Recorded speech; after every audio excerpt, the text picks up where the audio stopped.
स्वरूप साध संगत जी, प्यार से बोलना धन कार्य।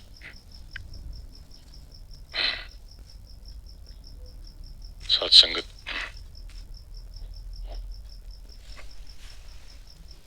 इंसान की जिंदगी का मकसद,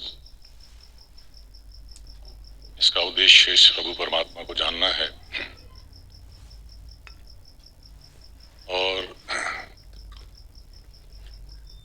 जब से सृष्टि का प्रादुर्भाव हुआ तभी से धर्म ग्रंथों में, शास्त्रों में, संतों महात्माओं ने, ऋषियों महर्षियों ने एक बात कही कि बिना सतगुरु के इस निराकार प्रभु का बोध नहीं हो सकता है।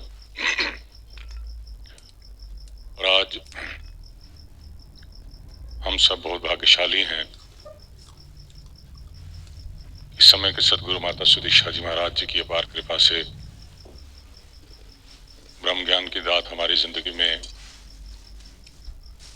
प्रदान करके सदगुरु ने हमारे जीवन का उद्देश्य का पहला कदम पूरा कर दिया। सत्संगत, ब्रह्म ज्ञान जहां जिंदगी के मकसद के रूप में जीवन का या जीवन के उस सफर का पहला पड़ाव है, वहीं सत्संगत वो एक ऐसी अवस्था, एक ऐसी एकमिक वाली स्थिति ब्रह्मज्ञानी भक्त की गुरसिक की, जिसके बारे में बाबा हरदेव सिंह जी महाराज जी के पावन शब्दों में संपूर्ण हरदेव वाणी में अंकित है। गुरु ज्ञान से निरंकार को जाना है, पहचाना है, ये पहला चरण है, फर्स्ट फेज है। सत्संगत अगर इतना ही बहुत होता या यही सिर्फ काफी होता, जिसे हजूर बाबा हरदेव सिंह जी महाराज अक्सर सस्टेनेबिलिटी कार्य करते थे कि उस पोजीशन को, उस जगह को, उस अवस्था को बनाए रखना है। हालांकि सत्संगत हम देखें कि परिस्थितियां, हालात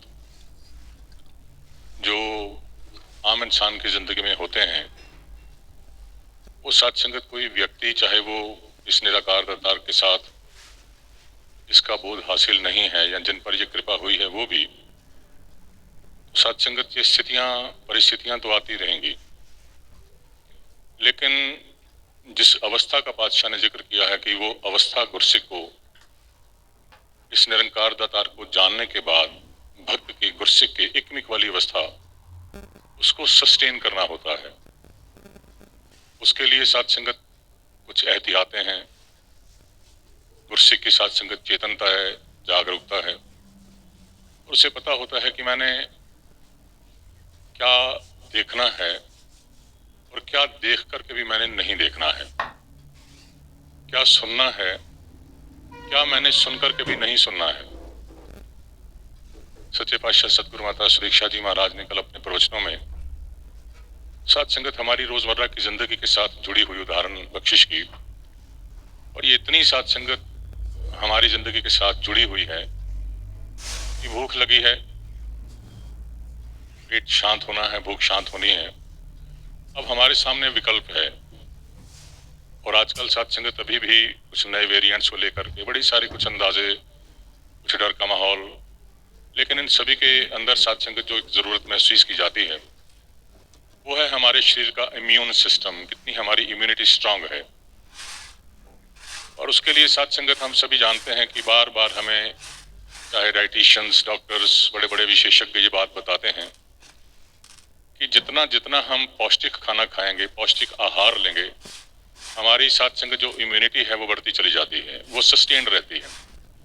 अब कभी कभी सत्संगत क्या होता है कि भूख लगी है, अंदाज लगाएं सत्संगत आज किसी कोई प्रोडक्ट के लिए या किसी ऐसी चीज के लिए कोई मन के अंदर ऐसा भाव नहीं है, लेकिन उदाहरण के तौर पर माएं बच्चों को कहती हैं, परिवार के बड़े बच्चों को कहते हैं, बेटा घर की रोटी खाओ, भूख लगी है, ये क्यों जंक फूड खाते हो।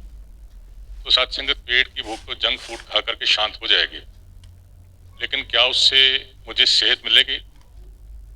बस सत्संगत गुरसिक अपने जीवन जीते हुए इस ब्रह्म ज्ञान की रोशनी में बहुत चेतन होकर के जिंदगी जीता है।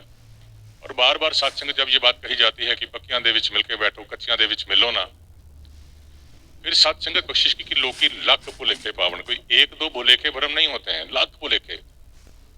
कोई अपना बन के आ गया, कोई परिवार का सदस्य बन के आ गया, कभी किसी ने कुछ बात कह दी। ये तो सत्संग जिंदगी के कदम कदम पर कहीं ना कहीं रास्तों में ऐसी चीजें जो आंखों को चकाचौंध कर देती हैं, रास्ता भटका देती हैं, वो सामने आती हैं। लेकिन सत्संग गुरसिख के लिए बख्शिश आई कि लोग की लख भुलेखे पावन। कितनी मर्जी, कितनी ही सत्संग ऐसी चीजें बाधाएं आ जाएं, गुरसिख अपनी जगह से हिलता नहीं है, डोलायमान नहीं होता है। और सत्संगत की सिर्फ गुरसिख के उस समर्पण के साथ उसके जीवन की ऐसी अवस्था, डिटर्मिनेशन और गुरु के प्रति विश्वास आता है। जब सत्संगत, हम 3 सत्संगत उस ब्रेकअप्स में, फेजेस में हम अक्सर सुनते कहते हैं, एक को जानो, एक को मानो, एक हो जाओ। सत्संगत जब एक को मानने की बात आती है कि एक निरंकार को मानना है, इसके बड़े और गहरे अर्थ हैं। महात्माओं ने, समझाने वालों ने समझाया कि एक को मानने का अर्थ है निरंकार को मानना और गुरु के कहे हुए को मानना। आगे और सत्संगत विश्लेषण किया, निरंकार को मानने का अर्थ है निरंकार के किए हुए को मानना और सदगुरु के कहे हुए को मानना। सत्संगत हम जब सुनते हैं कि लख स्याना होवे गुरसिख पर आप इनु मूड गिने, ये आज की बात नहीं है। अगर सत्संगत हम उस गौरवमय इतिहास को देखें तो गुरु साहब ने चलते चलते अपने बच्चों को ये कहा कि जाओ कीकर के पेड़ को हिलाओ, मिठाइयां गिरेंगी, संगतों को खिलाएंगे, संगतें खुश हो जाएंगी। लॉजिकली सत्संगत के बाद कोई भी व्यक्ति कहेगा कि क्या ये पॉसिबल है, इज इट पॉसिबल कि पेड़ से मिठाइयां टपकेंगी? लेकिन सत्संगत वो जो तर्क दिए गए, परिवार के सदस्यों के द्वारा दिए गए, लेकिन जहां गुरसिखी की बात आई, जहां भक्ति की बात आई, सत्संगत हाथ जुड़ गए और वो पेड़ हिलाने के लिए दौड़ पड़ा गुरसिख लेना। तो बच्चों ने ही मना कर दिया, गुरु परिवार के सदस्यों ने, कि भाई पेड़ों से कभी कोई मिठाइयां गिरी हैं, या फल होते हैं, या फूल होते हैं, या पत्ते होते हैं? तो आगे गुरसिख का जवाब था, मुझे नहीं पता, मुझे तो इतना पता है कि मेरे सतगुरु ने आदेश किया और मैंने आदेश की पालना करनी है। बस सत्संगत इतनी सी कहानी है और इतनी सी बात ये जिंदगी का आधार है। महात्माओं, प्रधान लाभ सिंह जी को सत्संग जब हम सुनते हैं कि शहनशाह जी ने कहा आप उधर जाओ, महात्माओं को बिठा लेते हैं। सत्संगत बाद में किसी वेलविशर ने ही कहा ना, किसी अपने नहीं, अपनेपन में आकर के बात कही कि प्रधान जी आप मिशन के प्रेसिडेंट हो, प्रधान हो, आपकी जगह किसी और को उतारा जा सकता था। और सत्संगत प्रधान जी अगर अपने शरीर के लेवल पर जी रहे होते, जिस्म के लेवल पर जी रहे होते, तो बात तो ठीक थी, वो मन में बात आ सकती थी, हाँ बात तो ठीक है, मैं तो प्रधान हूं, किसी और को उतारा जा सकता था। सत्संगत वो शरीर को रहते हुए जब कहते हैं कि गुरसिख जानो की मुख जानदा है, अपने आप को जीवन जीते हुए इस ज्ञान की दृष्टि से जब हम कहते हैं कि गुरसिख गुरु दी आंख नाल वेखे, गुरु की सत्संगत आंख ज्ञान की आंख होती है, गुरु की आंख निरंकार की आंख होती है। और ज्ञान अलग अलग हो, दरअसल अपनी इस हस्ती को शरीर से छोड़ करके, शरीर से ऊपर उठ करके जिस दिन जिंदगी जियोगे, निरंकार के साथ इकमिक हो जाओगे, तो तुम्हारे में निरंकार में कोई फर्क नहीं है, तुम भगवान ही हो। हस्ती छड़ के वेख बुल्ले शाह, जिदा नाम जपे तू है। बस सत्संगत इतनी सी बात। दास प्रार्थना कर रहा था, प्रधान जी अगर शरीर से की दृष्टि से जी रहे होते, हस्ती की दृष्टि से जी रहे होते, तो सत्संगत बस जिक्र नहीं होता उसके बाद उनकी इस घटनाओं का, या वो इस प्रकार से उनकी देन थी। वो शरीर से ऊपर उठ करके जिंदगी जी रहे थे। बोलने वाले को, उकसाने वाले को भी समझा दिया, खबरदार अपनी भक्ति भी खराब कर रहे हो, मेरी अवस्था भी खराब कर रहे हो। सत्संगत की छोटी सी बात को अगर हमने कान दे करके कहीं स्थान दे दिया, मन के अंदर कहीं जगह दे दी, तो बस एक छोटी सी फुंसी कब धीरे धीरे बढ़ते बढ़ते कैंसर बन जाती है, पता नहीं लगता है। सत्संगत गुरसिख चेतन होता है, और ये चेतनता केवल और केवल सत्संगत उस रूप में आती है कि जब ये एहसास हो जाए कि सतगुरु, ये निरंकार का सत्संगत जो एक रिश्ता इस रूप में सच्चे पातशाह ने हमारे जीवन का हिस्सा बनाया है कि निरंकार का किया हुआ वो मेरा मन चाहा हो या अनचाहा हो, और सतगुरु का कहा हुआ सत्संगत जब गुरसिख की जिंदगी के अंदर उसकी जिंदगी का आधार बन जाता है, फिर सत्संगत कहीं कोई कमी नहीं, कहीं कोई डुलायमान वाली स्थिति नहीं। सत्संगत बाबा हरदेव सिंह जी महाराज जी ने आखिरी बात कह करके सत्संगत दास राम लेगा, हजूर सच्चे पातशाह ने अपने प्रवचन में कहा था कि जब कहा जाता है योथे गुरु खलोना नहीं, तो हुजूर ने कहा था कि दरअसल ऐसा कभी नहीं हुआ कि गुरु अपने भक्त के साथ खड़ा नहीं हुआ। वो तो गुरसिख कहीं अपनी कमियों के कारण, कहीं माया के प्रभाव में आकर के ऐसी कहीं ना कहीं कोई काम कर देता है कि वो खुद ही अपने आप को गुरु से दूर कर देता है, तो फिर वहां जाकर के उसकी स्थिति वही बन जाती है।